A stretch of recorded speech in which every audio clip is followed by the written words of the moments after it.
social media or marketing manager, when you should do this, how we do it in our company, and some of the mistakes or lessons that I've learned over the years of getting this very wrong and then getting it pretty right. Okay, so this episode is actually in response to a question I got from one of our clients, and they were asking me about how we would go about hiring a marketing manager. They currently do a bit of email marketing. The person themselves, the business owner, is pretty much doing all of it. They don't have an assistant at the moment.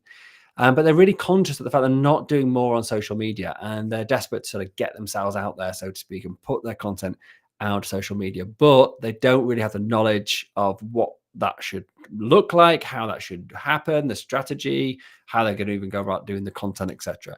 And so they've come to me and said, look, how would you go about doing this? How would you hire a marketing manager or an assistant to actually help with this? And what are the thoughts that they should be having, and how would you actually structure this? So that's what I want to talk about today. And the advice that I'm going to talk about now is the same advice I'm going to give to this person. In fact, I'm actually going to give this video to them as the response to their question. So hi, if you're watching this video in response to the question you asked me. So let's get started. So first of all, the key thing to understand is that when you hire anybody for any role, there's a huge impact on your personal time, as in you have to manage that person. So you need to be very sure that they are actually going to give you a good return on that investment, not only in terms of potential revenue they're bringing in, but also on the time they're going to save you. So the first piece of advice I always say is when you are hiring for somebody for a brand new role that doesn't exist in your business, is take a long look at your own schedule and decide, have you actually got the capacity to take on this new person? Because regardless of how good this marketing magical person you think you're going to hire is going to be, you still want them to create content in line with your company's vision, values, brand, etc. So unless you've already got all of the requirements of giving basically a project proposal to a marketing manager, that is your copywriting guidelines, your brand guidelines for your image, for the imagery that's used, the graphic design, sorry. If you've got an idea about the topics you want to cover, if you've got example posts with your style of writing, if you've got examples of work you've done previously that you can then share with them with regards to posts and things, so they can then emulate that. Unless you've got all those things in place, you're going to have to actually have quite a lot of conversations to build that strategy together, to create these key documents, these key tools needed for them to actually go away and do the work independently. So just hiring somebody, even if it was an agency, some fancy agency, yeah, you could just say, look, you do everything and just get on with it and show me the results. And if you want that total hands-off approach and you've got a load of money, then yeah, hiring a big agency to do it for you might be a solution. It's not something that I've tried effectively before. I've been disappointed when I've gone down that route. And so I have kept a slightly more control over my content that goes out, because I felt that things weren't in line with my values or how I would speak, or it doesn't sound like it's coming from me. I didn't really resonate with what was being actually said in my voice, or for me, if you like. And that didn't sit well with me, because I want to build a business on trust. So you need to make these decisions. And I'm not saying one is right or wrong. And there are lots of companies that use marketing agencies incredibly effectively.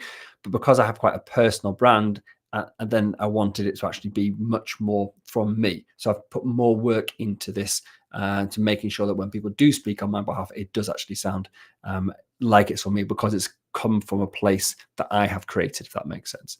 So that's the first thing, is just don't underestimate the amount of time needed for you to get this person to produce content that you're happy with. The second thing is that, if, like in this example with the person that approached me, is they're currently doing some marketing activities. They're doing emails and I think some basic sort of social media stuff, but they want to step it up. But I know they haven't currently got an assistant helping them do what they are currently doing. So the first thing I would do, and this is the first stage in my entire methodology, and the first module on our foundation course, is about freeing your time. It's about, okay, what am I currently doing right now that I shouldn't be doing, that if I offloaded it would give me time to do something more valuable? And in this case, that more valuable thing could be to find and hire a brilliant marketing manager and actually give them what they need and support them to becoming, to be able to actually create all the content going forward. So getting your space free can come from actually looking at what you're currently doing in marketing, getting that systemized, handing that down to an assistant to actually just do that as much they can without your involvement. And then you just obviously feed in the key pieces of information that you need. And that then frees up the time to then go on to something else. And that doesn't have to just be marketing activities. You can free up time from anything you're doing recurring. And you should look at your entire workload over the course of a week or a month, create your personal systemization plan, which I've discussed in previous episodes, and then offload that using our record or read framework, the DIDAC method, which again, I've discussed in previous episodes. Okay, so when you then have decided, okay, great, I've got some free time, I've got the capacity to bring this person on, you're then going to be going through a hiring process. And we have the recruit hiring process, which I've again covered in a recent series on this podcast. And it's important here to not forget a couple of key things. Just because you're hiring someone with a skill set, this is going down the option one route of hiring an experienced social media manager who's going to come in and basically help you to create the strategy and actually run this for you. So that's the model option A. I'm going to talk about option B in a few minutes. So option A, we're assuming you're hiring someone with a skill set. But, and this is a mistake that I've made in the past, is don't let the skill set get in the way of the other important things when you're hiring. So just because someone is brilliant in social media and management, and they can prove that they've done wonderful things for other clients in the past, and you can look at their posts like, wow, these are fantastic. There's a couple of key things that I always try to dig out during the recruitment process, or at the very latest during an interview before I go to the effort of actually onboarding and hiring somebody. First thing is their values. Are they actually a good values match for our business? Do they share the same morals and they have the same outlook on business and work that we actually have in our team and that we want to actually keep on growing with our team? So recruitment should be based on finding people who are a good values match. This is not an idea that I have come up with. This is a very well-known idea. I mean, where I learned about it originally was by Gino Wickman, the book Track, fantastic book. And he talks about hiring people for the right person in the right seat. And the right person is someone who has a good values match. So the right seat for this example is someone with this skill set of being able to run social media campaigns, to be able to produce content, etc. But they also need to have a system-oriented brain. In the past, I've had someone with the right values, the right skill set, but they lack the third leg of the stool. And that was that they weren't a systems-oriented brain. They were really good at doing stuff and they worked incredibly hard and they had great values. But one of our highest values actually is we believe in systems. So if that person isn't able to create a system for what they do or hasn't already got a system that could be replicated, for us, because it's one of our values, it's an easy no. But for you, if systems isn't one of the values in your business, either make it one or have that as the third criteria of when you're hiring. As in, is this person, do they have the skills and the understanding of the relevance and the importance of systemizing, documenting everything they do in order that someone else can do it for them? Now, that is a mindset shift because some people will be threatened by that. So what you want to find is the person that realizes that by creating a system, delegating the work down, they actually get the opportunity to elevate themselves up into a higher position of responsibility. And then obviously remuneration comes with responsibility. So when you are hiring, don't forget the systems part, because ultimately this person is going to leave you. And what you do not want is a brilliant marketing systems being run by this person. It's all going like singing and dancing. They get offered a job offer at Google or whatever. They leave you and you're left with absolutely nothing except for a good history of social media, which then drops off a cliff. So you've got to hire people for any role, but especially if you're hiring expertise, that they are willing, able, and get it about why it's so important that they document everything they do and give you those systems. That's what you're paying for. You're not paying just for the skills. You're paying for them to create the systems. This is different if you're working with an agency, because most agencies are very systemized by the nature they're an agency and they have multiple clients, etc. They're probably not going to want to give away their systems and give you, basically you can then sack them and then hire people to use their systems in your business. That wouldn't make good business sense for them. So in those cases, you're just handing over responsibility much more, and I wouldn't expect them to then be, creating systems for you. This is the difference. This is where you've got to make this judgment. Do you want the easy, expensive fix, or do you want the middle ground, which is like hiring someone with experience, but you want them to create systems? And I'm talking about the third option in a moment. So when you do hire this person, if you're going to go down this option of hiring this person with skills, it's really tempting to go all out and try and do everything at once. Bit of Facebook, bit of LinkedIn, a bit of Facebook ads. Let's do some Google ads as well. Let's run some YouTube video ads.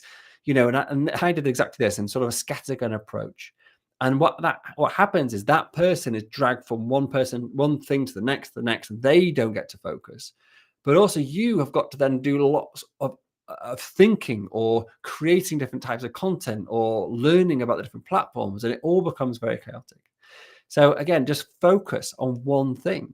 So if you bring this person on board, their first target should be, for example, to grow your Facebook group to X, or to launch a successful ads campaign on Facebook, or to be involved with your creating Instagram posts and building your followers on your Instagram to a certain number. Like, be super specific. And it's not that they have to then do nothing else until they hit their ultimate target. But what I suggest you do, and what we do now, is to say, look, you need to go into that one goal, that one platform, that one, whatever it is that the target you're going to do. So let's say it's Facebook's organic growth. You're going to go into that, and you are going to document the hell out of what you do. You're going to learn, you're going to spend all your time, like 8 hours a day, just doing that one thing until you've systemized it to a point you can delegate it to someone else to do the majority of the work, with you overseeing and managing that person. And then you're going to shift your attention onto the next channel or the next thing, the next goal. That way, you are getting somebody to dump their knowledge, to hyper focus, to become, do deep work on one thing, get it nailed, move over the recurring time-consuming stuff, move on to the next thing, and then go deep on that. That's not to say they're not going to keep an eye on the first thing and keep developing it, because it may be that it needs tweaking and going forward. That's fine. But instead of spending 100% of the time on that, which they will do in the first few weeks and days and weeks, is they're now going to shift to do like 70% on the new thing, 20% on that maintenance, then 10% maybe on thinking ahead what's going to be next.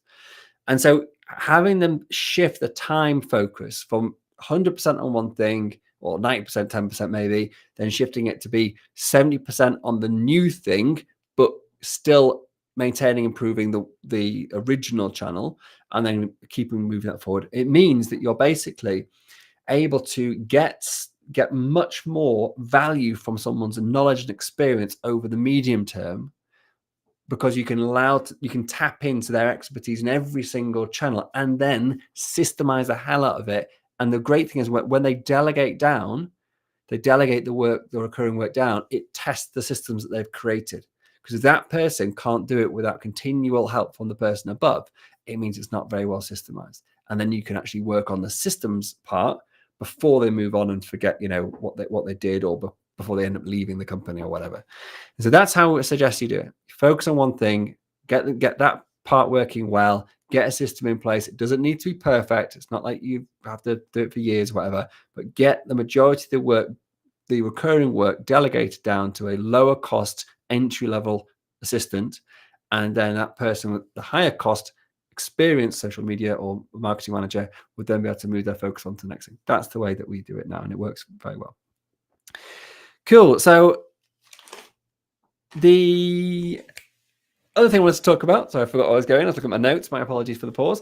Is that, do you hire a jack of all trades, or do you hire a marketing strategist genius? And so this is, again, something that I don't know if I can honestly say that we've nailed this part, but I'm going to tell you my thoughts on this anyway. So the jack of all trades, what I mean is that you hire somebody who can do a bit of video editing. They're okay at graphic design. They're not so bad at copywriting. They've done a bit of scheduling and strategy and content, um, calendar production, all the rest of it before. And so generally speaking, they can do it all. And they can basically, get your social media out there, and it's all pretty good. It's, it's fine. It's, it's not the best, but it'll do. So there's that approach. Or there's the approach of going, look, am I going to hire actually someone who is a marketing strategist, a marketing manager, content marketing manager, who has a very brilliant strategic brain, who understands about how the algorithms work in the social media, who understands about the Facebook ads content, how you basically get those working properly, or they really get the whole getting into the psychology of your buyer and the different buying stages, and understand the need to craft marketing material to meet the specific needs of your target audience and all the rest of it.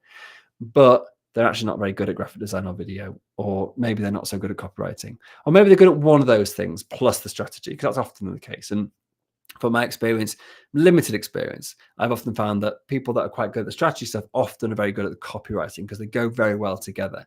Understanding what you need to say to people to make them take action is obviously a huge part of marketing. Making it look pretty is important, but it's not actually the thing that really drives action. And so actually you want somebody, in my opinion, who's good at copywriting and the strategy above those other things. And then you outsource those other bits, whether you have someone else in-house, or you just basically hire somebody just to do graphic design and video, or you actually just hire them as a different role. So you hire a creative for your team who does the graphic design and video, and then you find someone with a better values match than maybe using freelancers and agencies, and you can actually bring them into your world and train them up, and that's the way I like to do these things as well. So jack of all trades, that's where we started. Definitely having somebody just having a go, doing a bit of this and that, or they're not so good at something, or go and watch some YouTube on it and learn how to do it better. That sort of like slowly building approach. Or as we're just doing now, we're actually hiring somebody who's got a much more of a genuine interest in marketing strategy. So during the interview, when I interviewed this person, I was grilling them on trying to test my knowledge on marketing strategy. And I've done a fair bit of reading over the years, being an entrepreneur, interested in marketing, read all Russell Brunson stuff, listened to Neil Patel, Alex Hormozy. I've done marketing training in the past. And so I've got a pretty damn good understanding of marketing strategy and stuff. So I was trying to push my knowledge to see how good they were. And they came back and answered a lot of stuff. But then when I really well, and I was actually really impressed by most of their answers. But then I started asking about what they actually had done with regards to, creating graphics, doing posts, doing video editing. And she hadn't done any of that. But I still took her on. And this is proof is in the pudding. We're going to see what happens with this. I'm not actually, literally, they start on Monday of recording this episode. So I can't tell you of how that's going to work out just yet, but I'll come back and do a follow-up to this.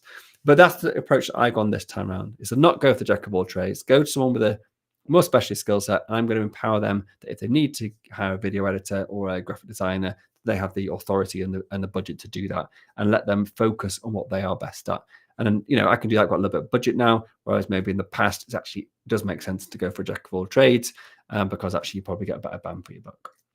Now, so just to summarize really what I just talked about there before I talk about the last alternative, and that is that, first of all, make sure before you hire anybody for any role, make sure you've got time and the capacity to manage and nurture them and train them up well. Don't underestimate the amount of time that you need to invest in your marketing campaigns, even if you hire an agency or someone who knows what they're doing to do it. If you are going to hire somebody in-house with a skill set of marketing management or marketing management, that's what I meant to say, then that's brilliant, but make sure they also have a good values match, and they're also dedicated to systemizing everything you do, and then hire an assistant for them when the time's appropriate, so they can then delegate down, free themselves up, and go channel by channel by channel, or activity by activity by activity, to create marketing systems that they then delegate down and then manage and improve, but aren't involved so much in the day-to-day, freeing their high-value brain up to work on more things over the course of the medium term.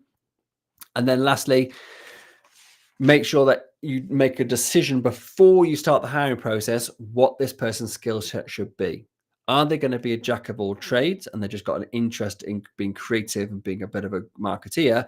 Or are they going to be a hyper specialist, for example, a marketing strategist and a copywriter that can then outsource the more creative stuff if you don't feel that they're up to speed, or actually they don't have time because they're focusing on higher value work?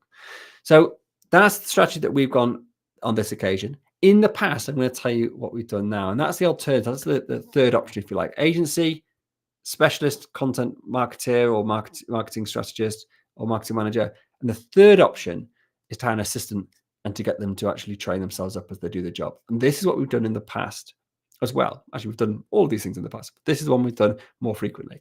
So we've hired an assistant who has maybe an interest in marketing, that have no experience in it, or maybe they've got a little bit of experience in graphic design. And they've come into the role because there was a need that actually already worked for us in this example I'm trying to think of. And we sort of just pushed them into this role because somebody else left. And they actually flourished in it. They had, at the time, the person didn't even have a Facebook account. They hadn't really got into social media at all. So they weren't really good at all of that, but had some training that I put them on by a person called Rachel Miller, which is a Facebook group or Facebook page trainer. And I liked her training. And we had some guy called Peng Jun. So we had some Peng Jun training. So we're putting through creating content calendars and stuff. And we started producing some pretty good, regular content going out. She also liked graphic design. So she had a dabble with graphic design, designed all of our templates for all of our social media posts and our podcasts and everything. And so by the end of 6 months or something, we'd actually got her trained up to do the jack of all trades type role as a social media person. The great benefit of that is I already knew, liked, and trusted her. We had a good values match. She moved into a role she enjoyed more, so she was super happy, and she was now actually doing something she actually found really interesting, rather than the role she was doing, which she didn't like as much. And because she came in as a entry-level assistant, actually the overall cost, rather than me hiring somebody, jack of all trades marketing manager, would actually be significantly more. I'm not saying it's all about the money, and it's much more important to have good people and high quality work. But in this case, it probably ended up saving us quite a lot of money in the early days, because it was actually using somebody that didn't have that sort of price tag because of the experience. The flip side to that is it took longer. It did involve my involvement. We did already have quite a lot of marketing stuff that we had done previously. So she was able to draw on that for inspiration. I also had access to paid training that I'd paid for in the past that she could then utilize to be able to learn very quickly. And so, and I have quite a decent background in business marketing because of just being an entrepreneur for 7 years, or well, actually 20 years, but 7 years seriously. And so those things allowed that to work, but it's not going to be right for everybody. So if that was more really hiring an assistant to come in and help systemize what we currently did and then build on it. So if you already have a content media marketing strategy, actually this third option is a really good way of systemizing yourself out of it, freeing up your time or your lead, content person's time, as I discussed before, and then you can then free yourself up to do other stuff. If you haven't already got things in place, you don't know what you're doing, you're going to have to go with either option 1, option 2, agency, or an experienced marketer. So that's it. That's what I want to discuss today. How we go about thinking about the type of marketing assistant stroke manager that we hire, the pitfalls that I've fallen into the past, like not having enough time, not realizing how much work is actually involved in helping someone to create your marketing strategy, even if you hire professionals or agencies, and just being aware there are different options out there and being really clear on what it is that you want to get out of this person when they come in, and then not expecting them to be able to do everything unless they're going to be, as I say, a pretty average at everything, and being really focused on what is the first thing they will do. What will they do next? What will they do next? And making sure, above all, that they have a head and a heart for systems creation. So they understand that by systemizing what they do, it's not actually going to take them out of a job. It's actually going to create a more high valued role for them in your business. And if they get that, you don't need to convince them of it because they already understand it. But if they don't, You can get pushback on systems creation if they can't prove how they systemize stuff in the past. When I say systemize, I mean document what they do and delegate it to somebody else to do for them. That's what I mean by systemizing its simplest form. If they've not got that sort of brain, not got that sort of mindset, and don't see the value in doing that, then I wouldn't recommend hiring somebody, because otherwise they might get scared, push back on creating systems because they think you're going to basically steal their ideas and then leave them out of a job. And that's far from what I do and far from what I'm advocating. I'm advocating that you want somebody who wants to put value into your business for the long term. That's what you're going to pay them for, not somebody who's in it as a freelancer trying to basically do some project work and doesn't see them actually being in your company long term, and then seeing there is actually value in adding value. Cool. That's it. Have a fantastic day. Hope you found this useful. As always, if you have, please do share this with anyone you think who would like listening to this and find value in it. And please comment and leave us a rating on your favorite podcast or other app. Always lovely to see comments from you guys. And yeah, feel free to ping any ideas for episodes. Always read every comment, and they inspire me to create more stuff. So there you go. Have a nice day. Take care.